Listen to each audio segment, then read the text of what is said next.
Hello, I'm Brad. And I'm Jason. You are listening to Dice in Mind.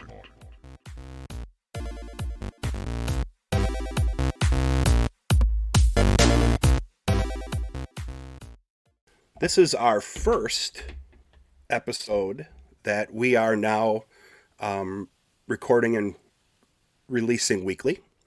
Jason and I decided that we have enough information and enough discussion that it would be worth going weekly. Today, let's talk about economics. And let's talk about it in the context of some of the major gaming systems. D&D, Star Wars, Star Trek, and then anything in between, Pathfinder, whatever the case is. There are some systems out there like Genesis or Fate or other systems where you can design your own currency, you can design your own economy. And when you look at when Jason and I were talking about this, I think going from D&D to Star Wars to Star Trek gives us a flow in terms of the progression of economy within the gaming realm. So if we start with D&D, I'm going to pass it over to Jason here in a second, but if you look at it, it's really almost in some ways an agrarian society and an agrarian economy.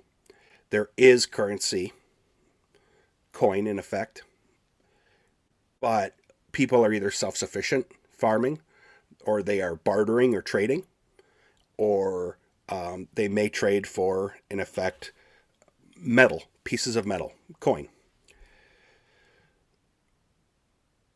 Middle Ages into the 1700s, a lot of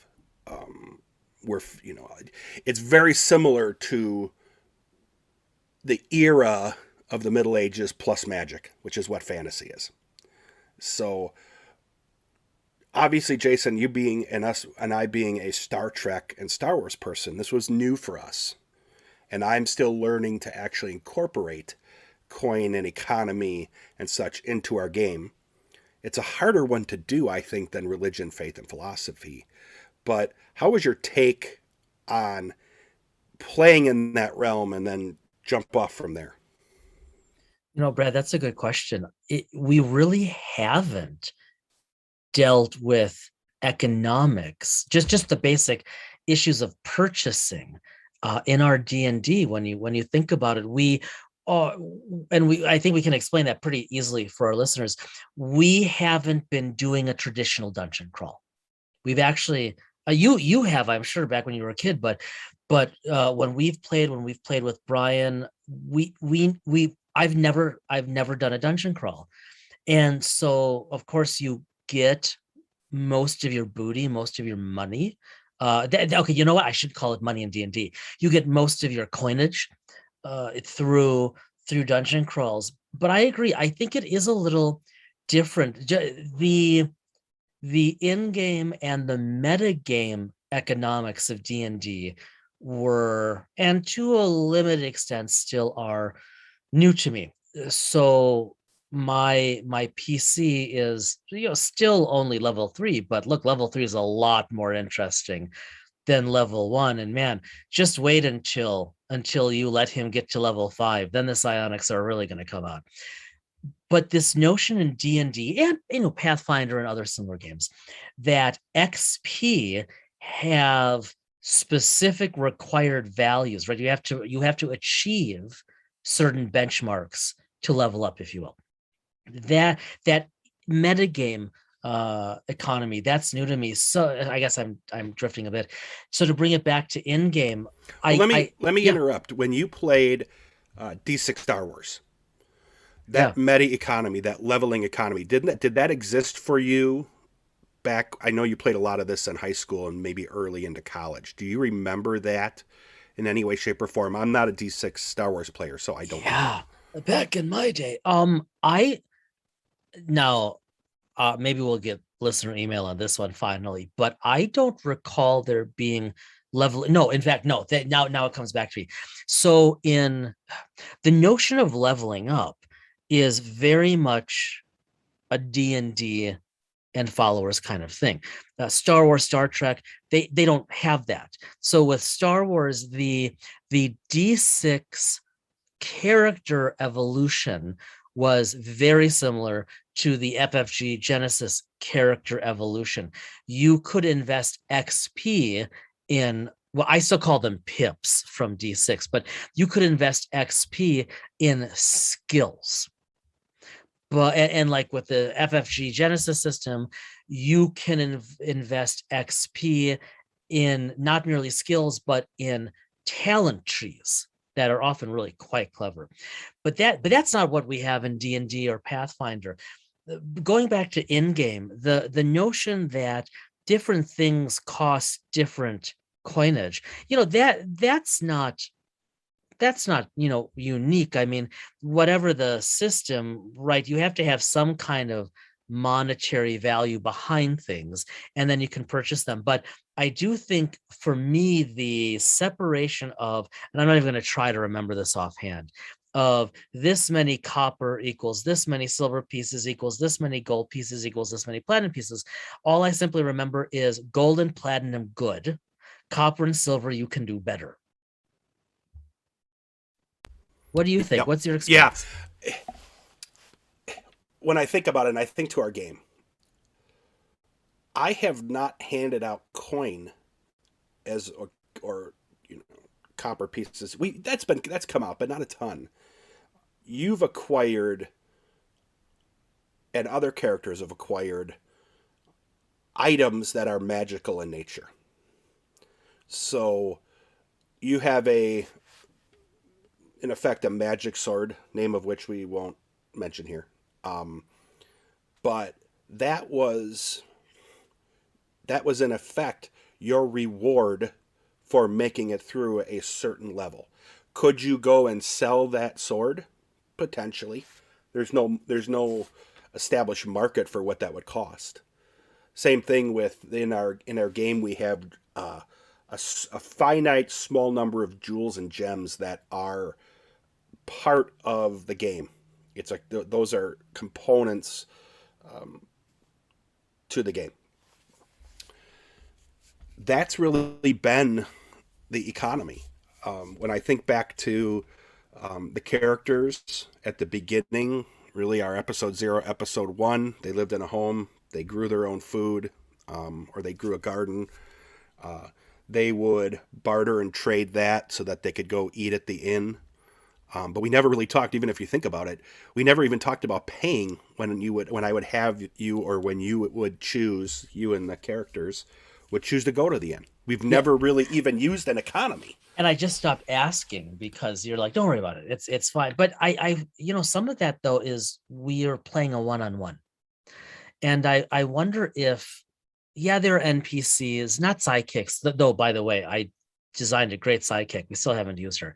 But it is a one-on-one. And maybe it's just less salient. I think in listening to some other real play, well, really only one other real play podcast, but listening to some of that, reading through some of the books, the source books and whatnot, even the adventure books, I think part of the fun in D&D and similar games of coinage is as a party of adventurers going to ye old outfitters and purchasing. I think and I'm going to step out of D&D for a sec, I'll step right back, and I promise, when I GM for my nephews, we spend let me rephrase that. I spend a lot of time listening to them talk about and metagame what they want to buy, and then telling them whether it's realistic or not, or whether the store has that droid in that color or not. But it's the two of them, and it's intentionally about gearing up. And I wonder kind of like, the whole point of an economy is it's social. I wonder if just having a one-on-one somewhat obviates the interest we've had in doing that. I could see that as a possibility, but being the DM in this case, and we're using our game examples, so hopefully this doesn't bore all of you who are listening. I just never really thought about the economy. I thought more about the adventure. I assumed that I would be providing booty for various stages of the game. We haven't really reached that point, but shops, inns, weapons makers, whatever, those are for the most part all NPC characters anyway. But and we have played as a group and we have done some splitting between the group. But I think I've been more focused on generating the story than really thinking about the economy. I was going to say the exact same thing. You're so story driven. Yeah.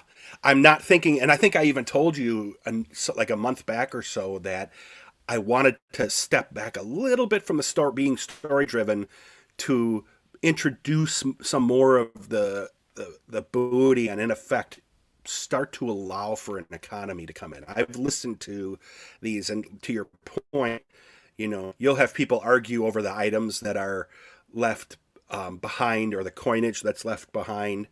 Or they might have a system where it's even split or it's split based off of hit points or damage, whatever the case is. I just haven't done it. But on the flip side, I think back to the games that we played with Star Wars and the reading that we have been doing with other games, and the economics are different within those games. So I think the economics in D&D for us has been lost. But I think especially in D&D, leveling up, like you said, the meta economy, as well as the coin economy and all that, I think are an important part of it that I think I had missed originally. And yeah, and I mean that's fair. And I think that's no fault to you, right? We've been experimenting and playing in sort of a different direction. That said, maybe to wrap up the D&D piece here and the Pathfinder and related games here before we transition, because I've got a couple things I want to say to transition us into Star Wars, which are on point.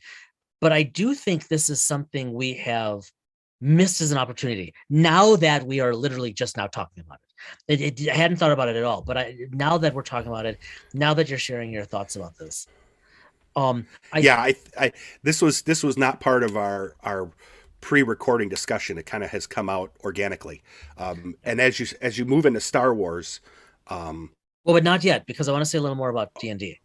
okay, but when you do move into Star Wars, you can mention the fact that I think in the last episode That's where I was threw going. you. Yes, you Okay, did. I'll leave it. I'm going to Okay, leave it and I'll let you beautiful. go. Thanks for teaming me. Okay, so but just to go back to do at least minimal service for our listeners here, I think the takeaway is that in D&D, Pathfinder, many of the fantasy, the hardcore traditional fantasy RPGs, we're talking about simple coinage.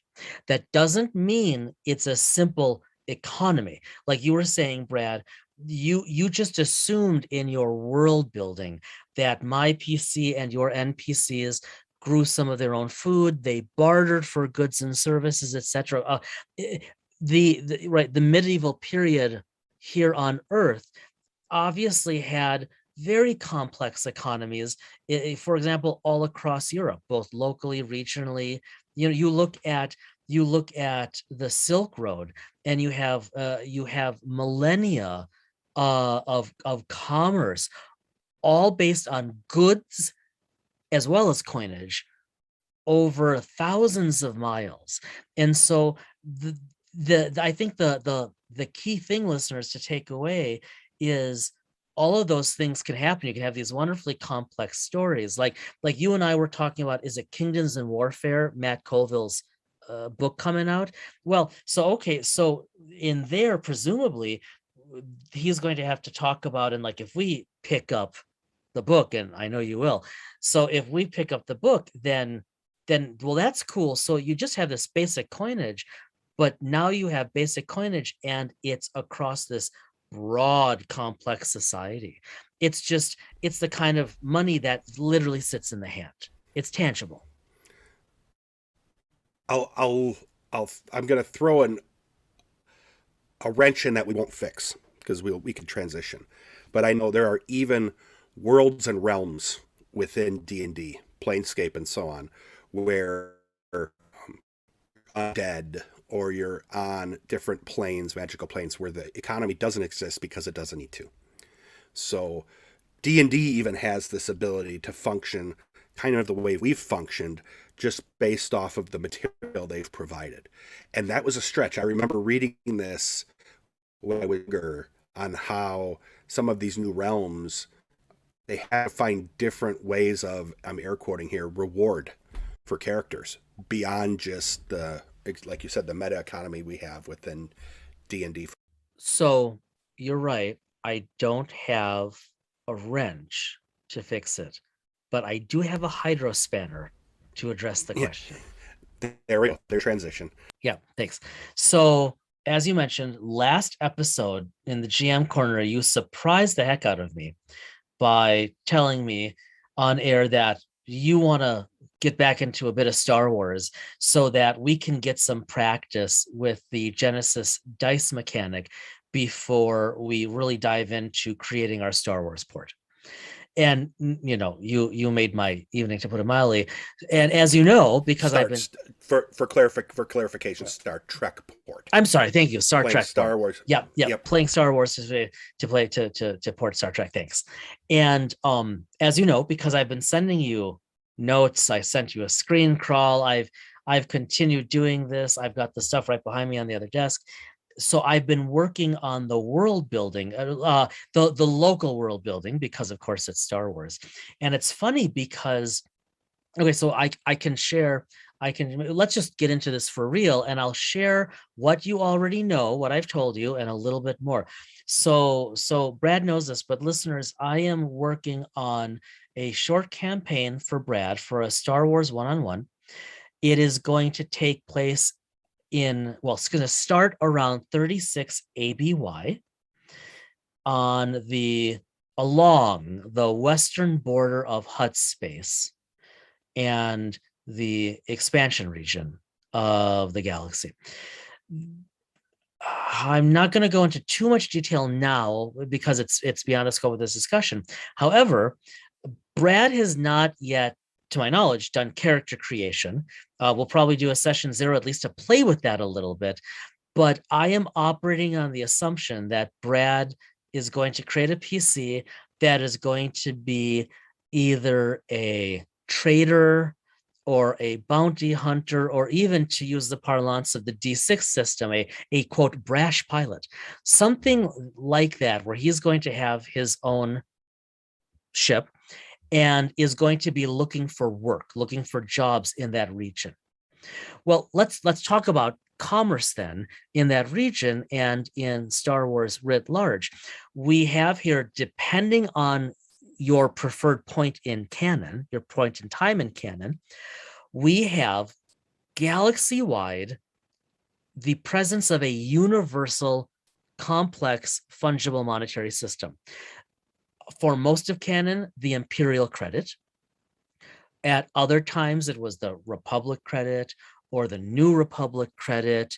But we also know that, the Star Wars universe isn't, I should say galaxy, isn't totally dissimilar to what you said, Brad, in terms of D&D, medieval, primarily agrarian society, dotted with towns and a few cities, that if you really look at Star Wars, it's kind of the same thing.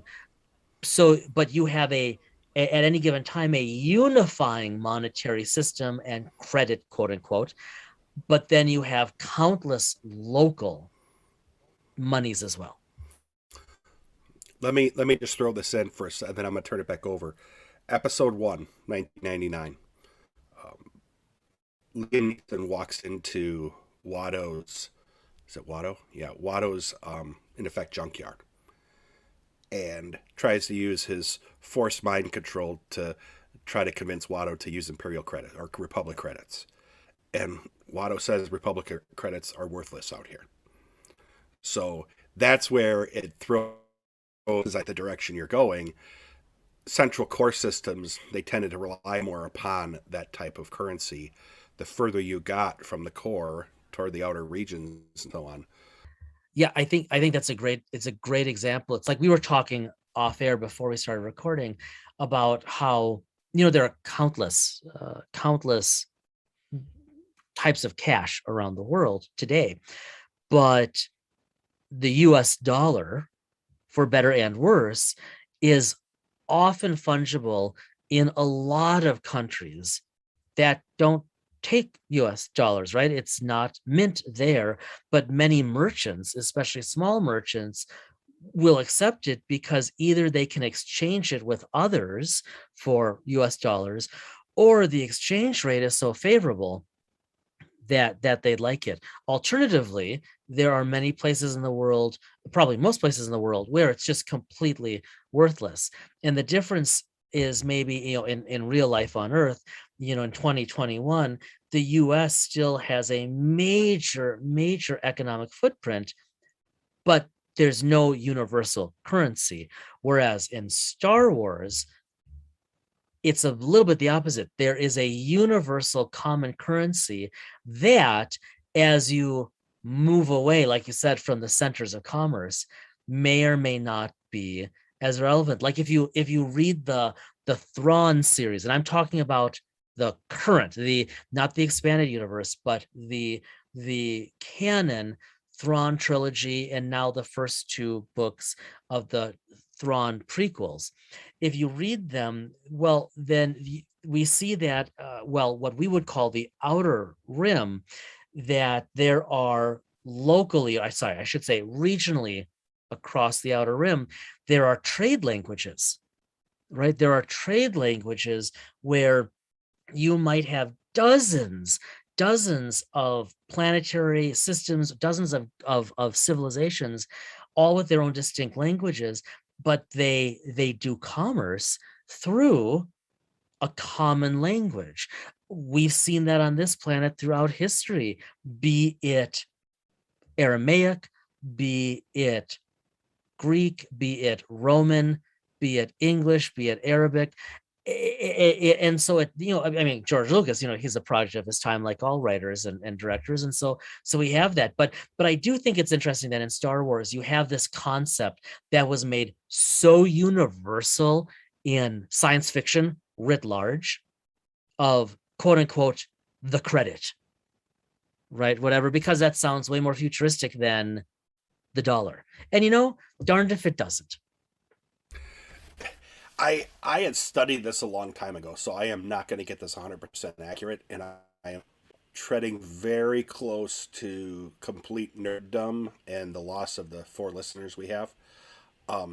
If you look at the American currency system that has existed over time, especially into the mid to latter part of the 1800s into the early 1900s, banks themselves would, in effect, join and would go national, and banknotes, we didn't have a universal dollar bill in many cases.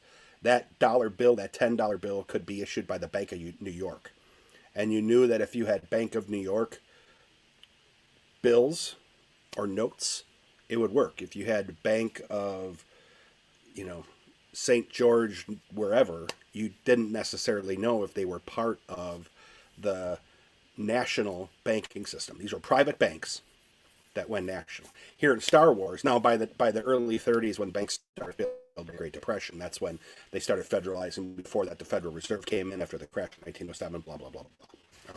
I'm going to put you to sleep. Point is it almost feels like that Star Wars, as advanced as it was, no matter whether it was in a galaxy far, far away or not, it's very similar. There is a nationalized note or currency. But then when you get out of there, then you have that haven't joined the national bank, air quote, and in effect barter or whatever the case is, like you were talking with trade languages and so on.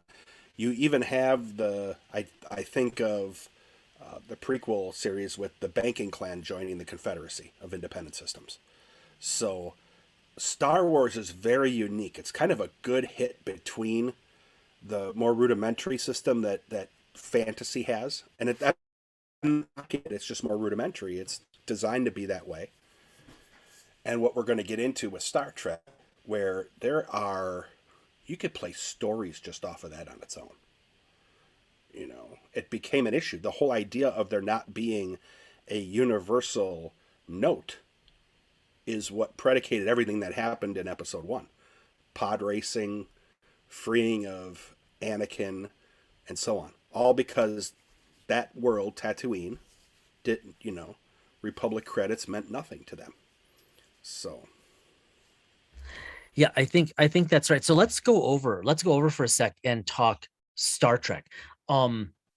By way of transition, because I do think you opened that up. So let's look at a little Trek history in game.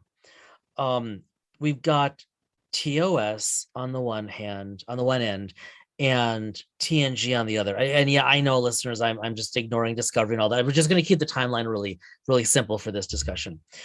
In the original series time, we see the Federation of Planets, United Federation of Planets, the Federation, essentially within what I would call a free energy society, a free energy civilization. That okay, so physicists and information scientists, indulge me. I know I'm misusing the term free energy, but for a moment, free energy in the sense of fusion technology and then matter antimatter conversion was already so perfected that no one ever within the Federation, short of cataclysm, ran out of energy. They might run out of food, other resources, but that's a big deal. So in early TOS, we hear some references to capitalism, to commerce. They're fleeting, kind of around the time they were like working out, okay, wait a minute, what's our logo actually, and does everyone have to have the same one on their tunics? We hear some inconsistency. There's the hint of, if there's at least if there's not current monetary commerce going on, then there was fairly recently, and that would actually be in keeping with what we know of canon now. All right, fast forward 80 some years, and we get to TNG, to the Next Generation, and now we have, for the first time, a true post-scarcity civilization, where because of unlimited energy production coupled with the replicator technology, we can create anything we need anytime, anywhere, including food. Now, in TNG, Picard says, he explains early on, well, we don't use money. We dedicate ourselves to bettering ourselves. Kirk, in was it Star Trek 4, said when they came back to San Francisco, tried to explain to the I don't know, was she an oceanographer? Jillian. Yeah, thank you. Yeah. Very good. Yeah. He explains, well, we've evolved from that. Now, they never explain any of this because, let's face it, no one has any clue in 2021 how a post-scarcity economy would actually work. Maybe that's even an oxymoron. But there is an evolution. Getting back into the RPGs, if we just 1 second, because I'll toss this out there. Remember, in just along with Star Trek 4, Scotty bartered. He gave the character the molecular, in effect, design for transparent aluminum in trade for aluminum and plexiglass. So, and it took him a while to figure that out, because he wasn't used to thinking of this idea of, what will you give me?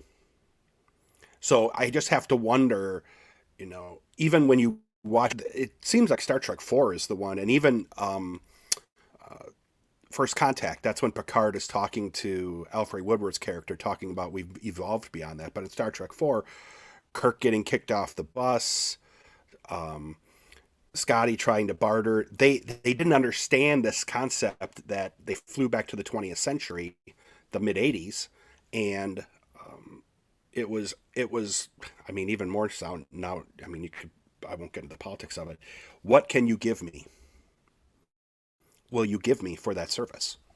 Yeah, I mean, I think the notion of quid pro quo, that's just part of human nature, probably, and that's never going to go away. And that's not an inherently bad thing at all. You scratch my back, I'll scratch yours. You give me this, I'll give you that.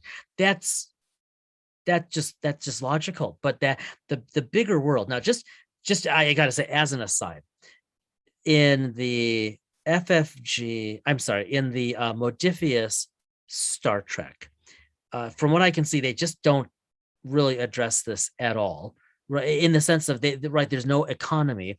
If you go old school, you remember, Brad, the old FASA material, and I'm just going to be the first one to say, which I thought even at the time in the 90s was terrible. I bought it all because it was the only thing out there. But like they talk about like Federation credits and money. It's like, where are you getting this? Some, I mean, clearly it wasn't canon, right? Well, they were trying to make Star Trek D&D. Yeah, Everyone was used to coin it, so. And it's hard because you can't get away from that. Even in Star Trek, like, again, you and I, we were talking about this off air before we started recording. If you think about Star Trek, even in its post-scarcity state, like DS9, like Picard, the show, not the individual, DS9, I mean, my God, you had the Promenade, one of the most famous locations in all of Star Trek canon, and a wonderful place for role playing. It was purely commerce. You were walking through a bazaar, right? You go ahead. No, I was just gonna say the DS9 episode where Nod talks about the great material continuum.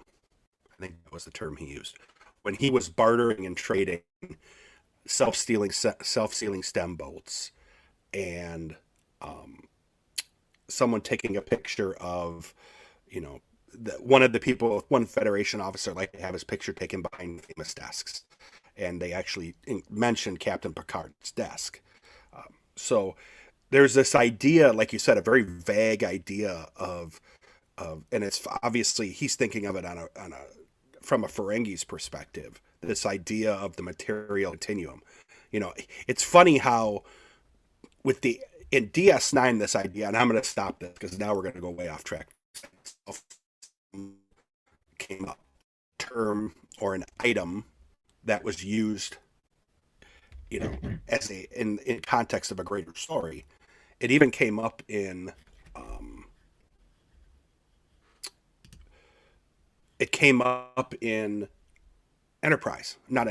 Discovery as well. So it's interesting. They've played around with this idea of an economy using the Ferengis as a vehicle, and now we're seeing in Discovery with the Orions and so on. It'll be interesting to see how they play that off, because it almost feels like in Discovery. And I'm going to jump back, Jace, because now my mind is all over the place on this. With the loss of true warp travel, now we're seeing these smaller economies start to build back up, because it isn't necessarily post-scarcity, because the idea of travel is scarce. Yeah, I mean, you look at Burnham in her year alone, learning to be a runner. That just the whole concept that you have to make a living, that you're working for a living, that, and I'm sorry, everyone, I'm blocking on the name of the planet, but that super funky floating bazaar over that old rundown city, just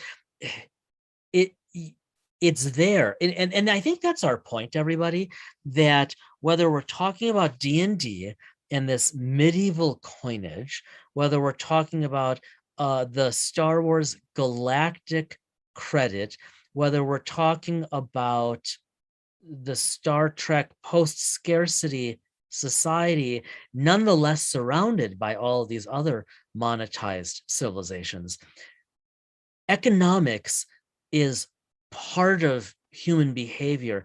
It's part of human expression. It is one of the major drivers for human or at least societal expansion, discovery, growth, sometimes defeat and death. And it's no different really in any of the RPGs so many of us like to play.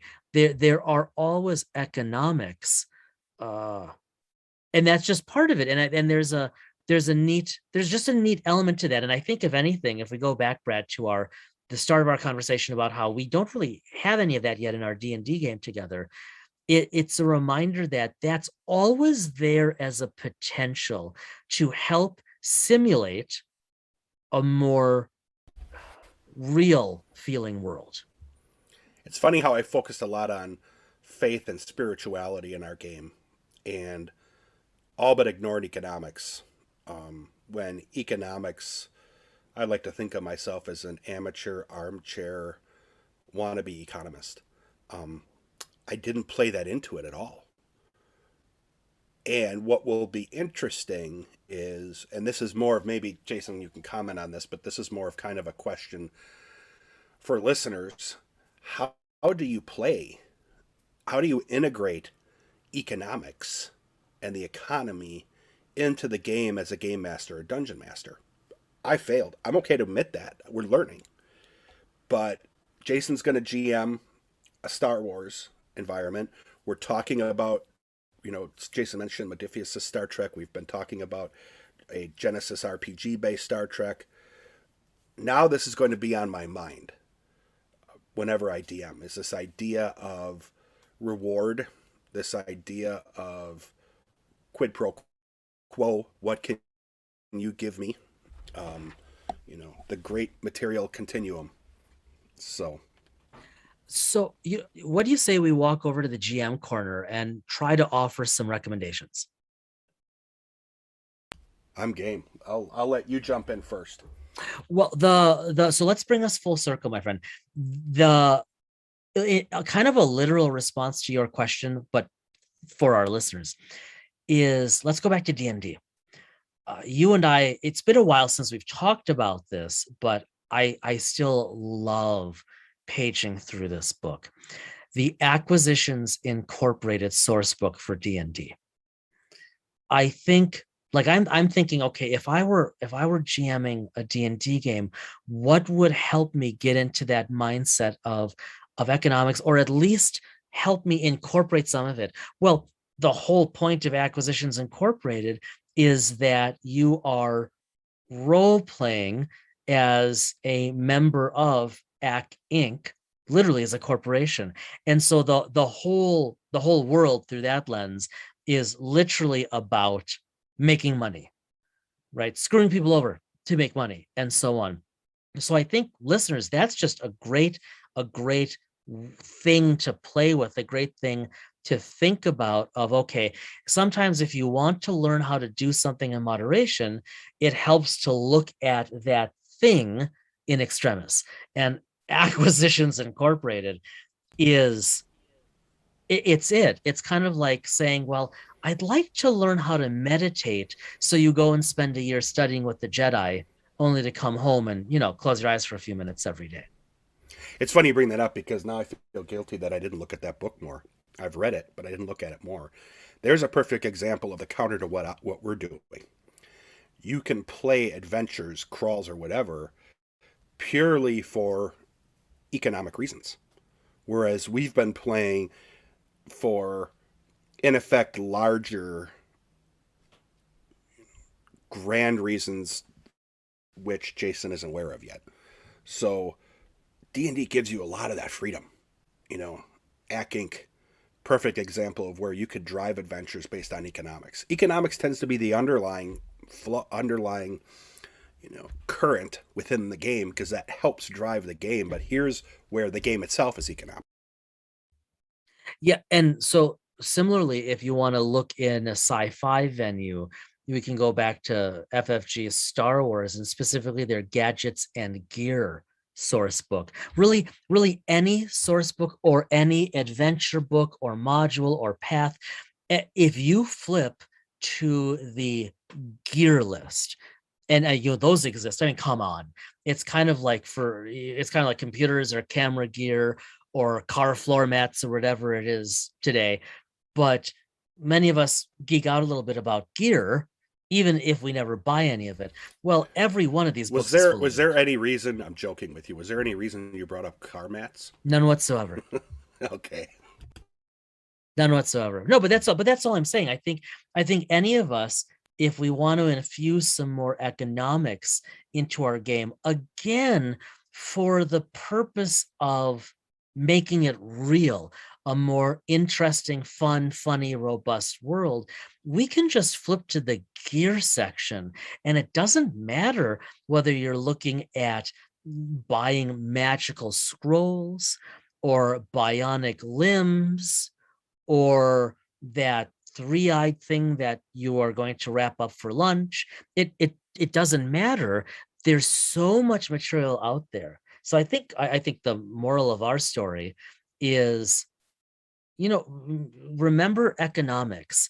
That's one option to enrich your world building and your stories, no no less so than religion and faith or science and technology or whatnot. Also, because he won't say it himself, the fact that Brad has an actual MBA and he's an expert in this does help us, instead of me just posing like I know what I'm doing with all this. Interestingly enough, I have an MBA that's in finance and leadership, or finance and management with a focus on leadership.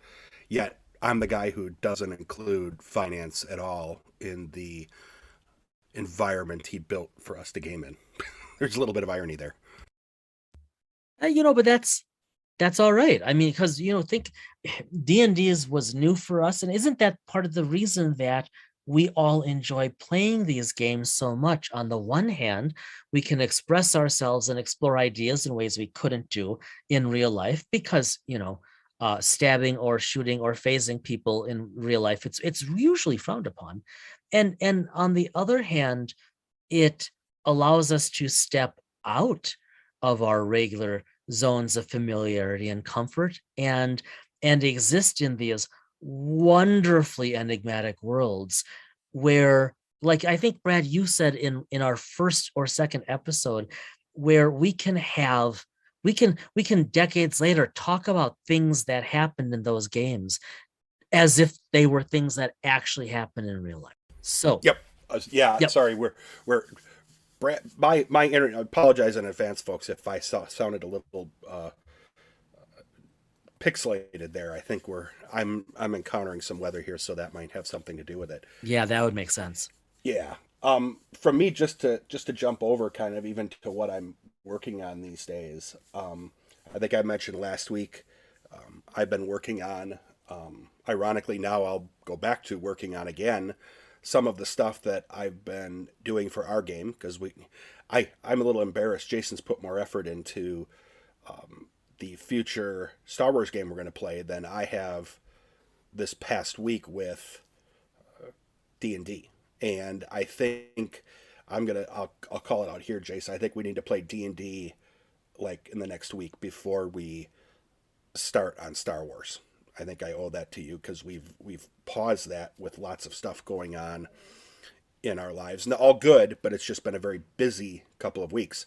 Last weekend, got to go visit Jason up in his town. A bunch of us all to get together. Really, the group that we had gotten together a couple of weeks before. So after a year and a half of work and pandemic, we've all seen each other twice in 3 weeks, and we're still recording. So obviously, we haven't irritated each other enough to Not yet. stop this. But not yet. But I have been reading through a little bit of second edition Pathfinder just because I wanted some ideas. I'm not reading it cover to cover. And then as well, I have been looking at the core rulebook for Modifius in the context of what we might be doing with our Star Trek port that we'll be talking about probably in a few weeks. In a few weeks, with us recording now weekly, it's going to be a few weeks before we get to that because we have some work we need to do beforehand to prep so that when we talk about it online here, we aren't. If you're not all ready to sleep, we put you to sleep. The one that I did see on my bookshelf that I took out the other day just to kind of page through was an RPG called the Song of Fire and Ice, and it is the Game of Thrones RPG. No opinion on it yet, but I did some paging through it just because I had gotten the books at an RPG store that was moving, And so I got, in effect, I think really the whole collection of books for $20. And Nice. these are bound and printed just like D&D. This is, I want to say this is probably 4 years ago, if not probably about 4 years ago. And I finally decided to take a look at the core rules and everything like that. Not in the context of them helping me in any way, but it reminded me as we started talking about this FFG stuff and D&D. I have some other books on the shelf, and it would be worth it to take a look.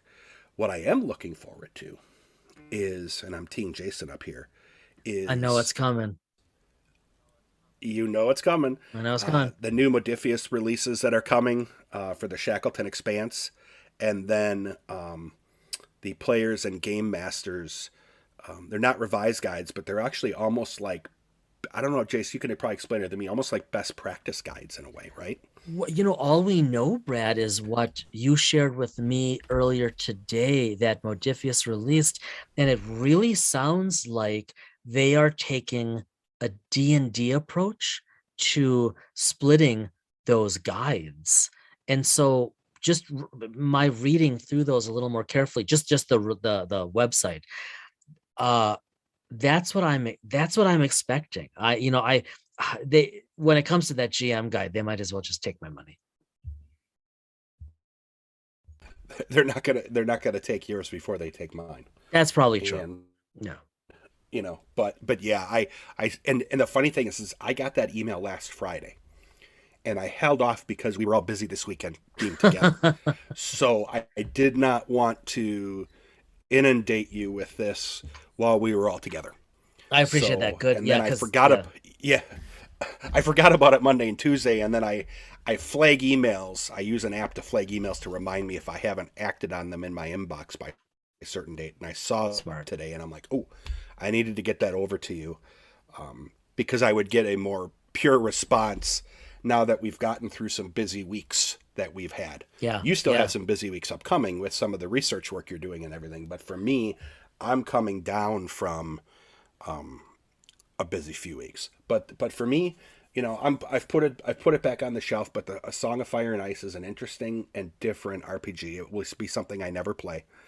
Yeah, but maybe we'll have to Unless talk about someone it. out there, yeah, unless someone out there who's listening now or in the future is a player and wants to reach out, Hmm. I'd be happy to join a game. But I won't prep to play between Star Trek in the Genesis world, Star Wars, Pathfinder, D&D, and Yeah. even we didn't even touch the idea of fate within in this. There's so much on our plate Yes. that even this MBA can get scatterbrained, and it reminds me of Austin Powers where he goes, "Oh, I went cross-eyed when I look at everything that I could read or do just on my shelf alone, let alone the stuff that we can find online." Which, by the way, thank you for sending me to resources. You can look at different resources for gamers that still play D6 Star Wars, and I had to bookmark that and put that away because that would have been a rabbit hole I wouldn't That have come is, out of let for me days. just warn you. So, okay, so oh my God, yes. So, everybody, on that note, a little, because it's so congruent with what Brad you are teasing. Looking ahead, we've been going kind of cerebral lately with all of you as we've explored bigger real world civilization type issues around and beyond RPGs. And so Brad and I feel like it's time to switch back now as we continue to kind of hop from one foot to the next. So moving forward, and some of this I haven't actually popped on you, Brad. So don't everybody hold me to all of this. But next week, now that we are a weekly podcast, that's one of the reasons we haven't been role playing, because we've been having so much fun geeking out over RPGs doing this podcast weekly, which is just wonderful. But moving forward, next week for episode 14, we are going to, as Brad said, look at Pathfinder. We are going to look at first and or second edition. We haven't quite made up our minds how we're going to handle that. In all honesty, we like to keep some of this stuff organic. So we're going to spend one, maybe two episodes on Pathfinder. And then somehow, maybe maybe, Brad, I'm thinking an episode of its own right. I think we have to get into Starfinder and use that to talk a little bit about science fantasy, which, as you know, I'm inherently opposed to, but I'm game. Well, I think you by going from Pathfinder to Starfinder, now you're hearing us talk organically, as you're hearing us actually talk about what we traditionally talk about offline, because we plan this way. I think Pathfinder to Starfinder is a natural progression. Yeah. Yeah. And then maybe we'll finally get to Fate, Brad. I think I'm saying it here now because there are so many versions, and it would be really interesting just to do a walkthrough of what Fate is and of their different versions. Like I really think the accelerated is neat, and I think the space toolkit is exceptional. And you've got a bunch of the other stuff. Yeah, it's funny when we were talking about. I mentioned Fate before. I looked over because I have a set of Fate dice and I have a set of Yep. cards, the Yep. Fate cards that can be used in lieu of it. Fate will be an interesting one because that goes back to Genesis in a way. They're both, in effect, open systems, truly open systems, that allow you to create worlds the way you want them to. Right. So Right. yeah, Fate will be a good one. We have to bone up a little bit on Pathfinder because it's been a while since we played. And saying Starfinder, Jason doesn't have a lot of material for that, but No, we've talked no. about it. But Fate, and those will be good episodes. But keep with us because we're going to get to Fate, and I think that's one. If you are a gamer and have not played Fate yet, my hope is that after you listen to us talk about it, it might pique your interest. Yeah, fair warning, we might geek out pretty hard on Fate. All right, everybody. With that, thanks as always for sticking with us. We know we meandered throughout the various economies in this episode. There's just so much there, isn't there? More coming in the meantime, before we see all of you, as it were, next week. Remember, reach out to us on Facebook, email us at theguys@diceinmind.com. We are now up on YouTube. We are slowly gaining traction on Apple Podcasts.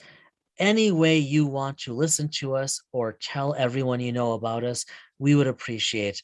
More importantly, be well, stay well. We will see all of you next week.